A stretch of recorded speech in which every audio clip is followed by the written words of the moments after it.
Salut! Donc là j'ai beaucoup de reconnaissance pour la fraîcheur des arbres, pour les cigales, pour Ben qui tient la caméra et pour Philippe que je viens de revoir. Je passe à l'improviste au bois de l'Utopie, je montre, on doit aller chercher des outils avec Benjamin et je lui dis on va aller faire un tour au jardin et je tombe sur ça. Jardin que j'ai pas vu depuis 3 semaines et j'hallucine de la profusion végétale. Bon, ça fait un peu anarchique comme ça, mais il y a à manger. Il y a à manger qui se cache. Il y a beaucoup de plantes très opulentes. Là, on a une verveine qui se plaît super bien, qui a un tronc énorme. Ça sent terriblement bon.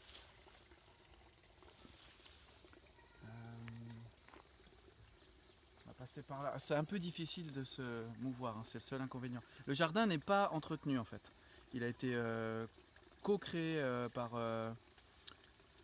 une petite équipe qui apprenait le design en permaculture que j'ai accompagné, et puis il a été entretenu progressivement, soit par les fils d'atelier que je faisais une fois par semaine ou une fois tous les 15 jours, et aussi grâce à quelques bénévoles de l'association de la cachette de l'écureuil qui viennent de temps en temps.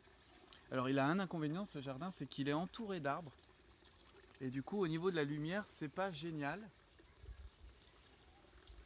À l'hiver prochain, on va faire une sélection d'arbres qui sont un peu sénescents pour redégager un peu d'espace lumineux parce qu'en fait, ils sont en train de se refermer.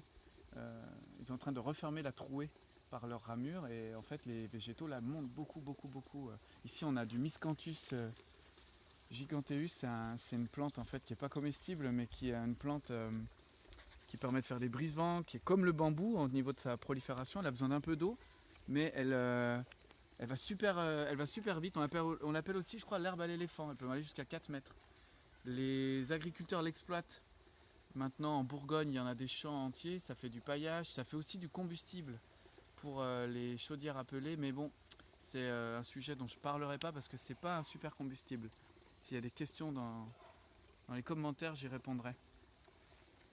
Alors, je voulais vous montrer quoi? Je voulais vous montrer le dernier ouvrage.